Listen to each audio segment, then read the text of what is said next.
नमस्कार दोस्तों, स्वागत है आपका कल्कि पुराण के 10वें अध्याय में।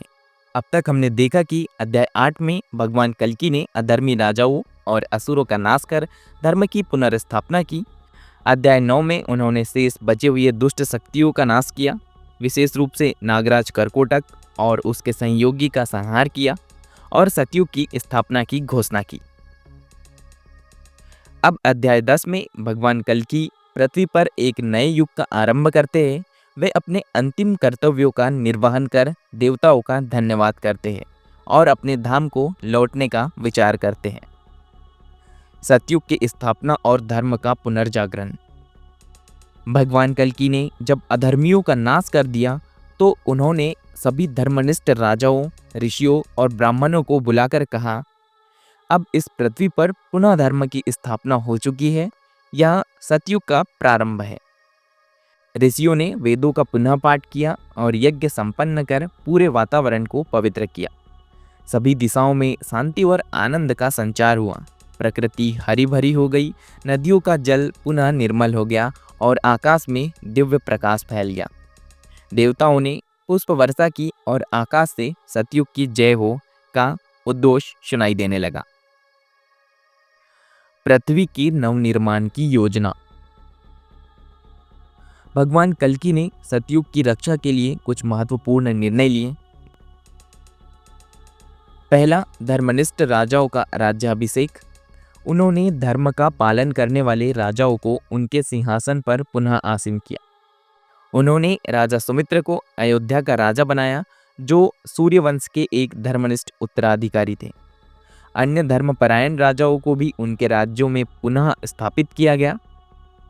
दूसरा, ऋषियों को सम्मान। उन्होंने सभी ऋषियों, महर्षियों, साधुओं को आशीर्वाद दिया और उन्हें समाज के मार्गदर्शन का कार्य सौंपा।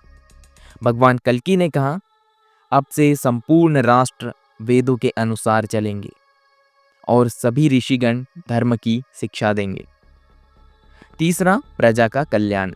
उन्होंने घोषणा की कि अब से सभी जीवों के साथ समानता और न्याय का व्यवहार किया जाएगा। उन्होंने पवित्र स्थलों को पुनः स्थापित किया और कहा कि सभी लोग भक्ति, ज्ञान और कर्म के मार्ग पर चले। देवताओं का आगमन और आभार व्यक्त करना। भगवान कल्कि ने जब सतयुग की स्थापना कर दी तो सभी देवता उनके दर्शन के लिए आए। भगवान ब्रह्मा, विष्णु, महेश, इंद्र, वरुण, वायु और अन्य देवताओं ने उनकी स्तुति की। इंद्रदेव ने कहा, हे विष्णु अवतार, आपने पृथ्वी को अधर्म से मुक्त कर दिया है। अब पुनः स्वर्ग में संतुलन स्थापित हो गया है। हम आपके ऋणी रहेंगे। भगवान ब्रह्मा ने कहा, आपका कार्य पूर्ण हो गया है। अब आप अपने धाम लौट सकते हैं। सभी देवताओं ने भगवान कल्कि को सतयुग के रक्षक के रूप में सम्मानित किया। माता पद्मावती से अंतिम भेंट और विदाई। भगवान कल्कि ने अपनी पत्नी माता पद्मावती के पास गए। माता पद्मावती ने उनसे कहा, प्रभु, आपने जो कार्य किया वह अतुलनीय है, लेकिन अब आप हमें छोड़कर तो नहीं जाएंगे। भगवान कल्कि ने उत्तर दिया, प्रिय पद्मावती, मेरा कार्य अब पूर्ण हो चुका है। इस युग को अब धर्म के मार्ग पर ही चलना होगा। मैं सशरीर वैकुंठ धाम जाऊंगा, लेकिन मैं भक्तों के हृदय में सदा निवास करूंगा। माता पद्मावती ने यह सुनकर अपने प्रभु को प्रणाम किया और उन्हें सदा के लिए सतयुग का संरक्षक माना। भगवान कल्कि का स्वधाम गमन। जब भगवान कल्कि ने अपने पृथ्वी पर सभी कार्य पूर्ण कर लिए, तब उन्होंने अपने भक्तों और अनुयायियों को अंतिम उपदेश दिया। अंतिम उपदेश। सभी जीवों को धर्म, सत्य, करुणा और प्रेम के मार्ग पर चलना चाहिए। मनुष्य को अहंकार और लोभ से दूर रहकर केवल भक्ति में लीन रहना चाहिए। इसके बाद उन्होंने ध्यान मग्न होकर अपने दिव्य स्वरूप को प्रकट किया और धीरे धीरे आकाश में उठने लगे। भगवान विष्णु के पार्षद विमान लेकर आए और भगवान कल्कि अपने धाम बैकुंठ के लिए प्रस्थान कर गए। भक्तों ने कल्कि भगवान की जय का जय घोष किया और उनकी स्तुति करने लगे। दोस्तों, इस पूरे अध्याय का सारांश, सतयुग की स्थापना। अधर्म का नाश होने के बाद भगवान कल्कि ने सतयुग की घोषणा की।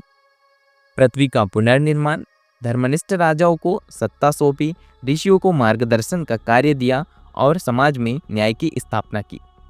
देवताओं का आगमन, सभी देवताओं ने भगवान कल्कि को उनके कार्य के लिए धन्यवाद दिया। माता पद्मावती से विदाई, भगवान कल्कि ने अपनी पत्नी को समझाया कि वे भक्तों के हृदय में सदा निवास करेंगे। भगवान का स्वधामगमन, भगवान कल्कि ने सशरीर वैकुंठ धाम को लौट गए और भक्तों ने उनकी भक्ति में जीवन व्यतीत किया। दोस्तों, इस पूरे अध्याय का निष्कर्ष क्या है? अधर्म का नाश और धर्म की स्थापना किसी भी युग में आवश्यक होती है। सतयुग तभी संभव होता है जब हर व्यक्ति धर्म, सत्य और अहिंसा के मार्ग पर चलता है। भगवान कल्कि का अवतार केवल एक ऐतिहासिक घटना नहीं, बल्कि एक संदेश है कि जब भी अधर्म बढ़ेगा, ईश्वर अवश्य अवतरित होंगे। युद्ध केवल बाहरी नहीं बल्कि आंतरिक भी होता है। हम अपने भीतर के लोभ, अहंकार और क्रोध का भी नाश करना होगा। भगवान कल्कि सशरीर वैकुंठ धाम चले गए, लेकिन वे भक्तों के हृदय में सदा निवास करेंगे। दोस्तों, अभी अध्याय खत्म नहीं हुए, अभी अध्याय बाकी है। तो अगले अध्यायों में अब क्या होगा? कल्कि युग के समाप्ति के बाद क्या होगा? सतयुग में जीवन कैसा होगा? क्या फिर से अधर्म का उदय होगा? दोस्तों, इन सभी प्रश्नों के उत्तर कल्कि पुराण के अंतिम अध्यायों में मिलेंगे। तो आप एक के बाद एक अध्याय देखते जाइए, आपको सभी प्रश्नों के उत्तर अवश्य मिलेंगे। मिलते हैं हम इसी की तरह अगले अध्याय में। अगर वीडियो अच्छी लगी हो, यह अध्याय अच्छा लगा हो, तो वीडियो को लाइक करें, चैनल को सब्सक्राइब कर ले ताकि और अध्याय आपको मिल सके। मिलते हैं इसी के साथ अगले अध्याय में, तब तक के लिए धन्यवाद।